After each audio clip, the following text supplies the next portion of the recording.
Section 2.3, conditional statements. So our main ideas and vocab.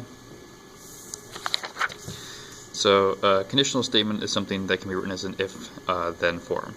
So you have one part that's called the hypothesis, which is the if. The conclusion is then the then part. So if it is Saturday, then there is no school, is an example of a conditional statement. So example 1 here, asks you to identify the hypothesis and the conclusion. So the hypothesis always follows after the if statement. So this part here, for this one, that's the hypothesis. They are collinear would be the conclusion. If they win the next game, that's the hypothesis. The Tigers will play in the tournament. Conclusion. So it doesn't always have to be in order. It's just find the if. An angle with a measure of 90 degrees, then 90 is an angle with a measure greater, that should be than 90 is an obtuse angle. So if an angle has a measure of greater than 90, then it is an obtuse angle. The length of the course of a marathon is 26.2 degrees. So if the length is 26.2 miles, sorry I said just degrees, that's the hypothesis, it is a marathon. Conclusion. Normally you'll see them just written as if-thens, so it'll be a little bit more straightforward. But here you have to figure out the thing that has to be true to make the other part true. Or this one actually reverses, if it is a marathon, then it is 26.2 miles. So depending on how you want to rewrite it, you can get either one to be the hypothesis or the conclusion. Okay, so example 2, determine the truth value. So what you have here is if you get 100% on your test, then your teacher will give you an A. So you do get 100%, your teacher gives you an A, so that is a true statement. The thing that you were told could happen, then the conclusion happens. You get 100%, your teacher gives you a B. That's a false statement, because up here it tells you if you get 100%, then you get an A. So down here, you get a 98%, your teacher gives you an A. Now this sentence up here only talks about you getting 100%. It doesn't tell you anything about what happens if you get a 98%. So as far as you know, that is true. So you could also have something like you get a 68%. Your teacher gives you an A. This is also technically true. Even though, like, if you know what the grading scale is, especially here, that's not an A. But this sentence only tells you what happens if you get 100%. Everything else you don't know for sure, so is possibly true. So here's your truth table for conditional statements. If you notice, there's only one way to make an if-then false, and that's if the hypothesis is true, but the conclusion is false, which is the example of this one. Your hypothesis was true, 100%, 100%. The conclusion, A and B, is false. Okay, you also have what's known as related conditionals. For a related conditional, they are based off the original. So you have a basic conditional, if you live in San Francisco, then you live in California. So the converse reverses the order. If you live in California, then you live in San Francisco.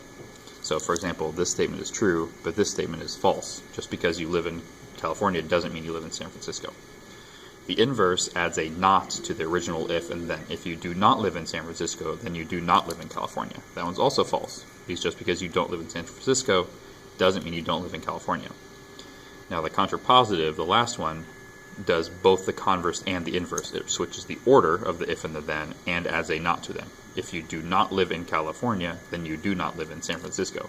That's true, because if you don't live in California, there's no way you could live in San Francisco.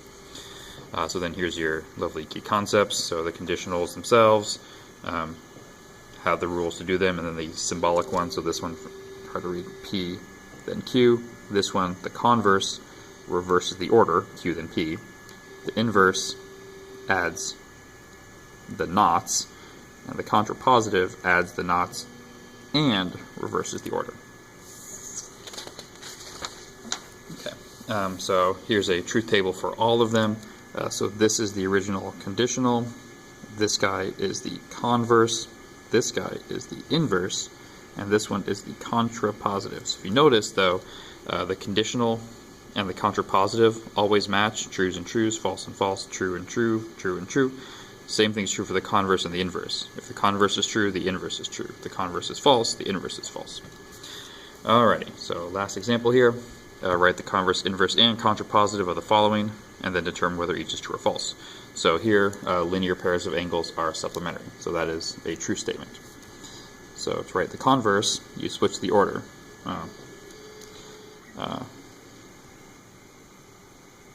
you also have to write them as if-then. So if angles are supplementary, they are linear pairs, which is false, doesn't have to be true. Inverse, if pairs are not linear, they are not supplementary, which is also false. These linear pairs have to be connected, but you can have supplementary angles that aren't connected.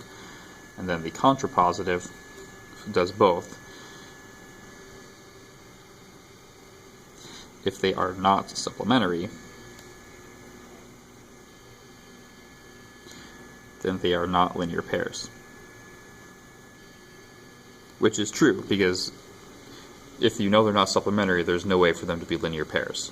Linear pairs are always supplementary, so if they know they're not supplementary, it doesn't matter what angles you have, they can't make up a linear pair. And that's the end of the section.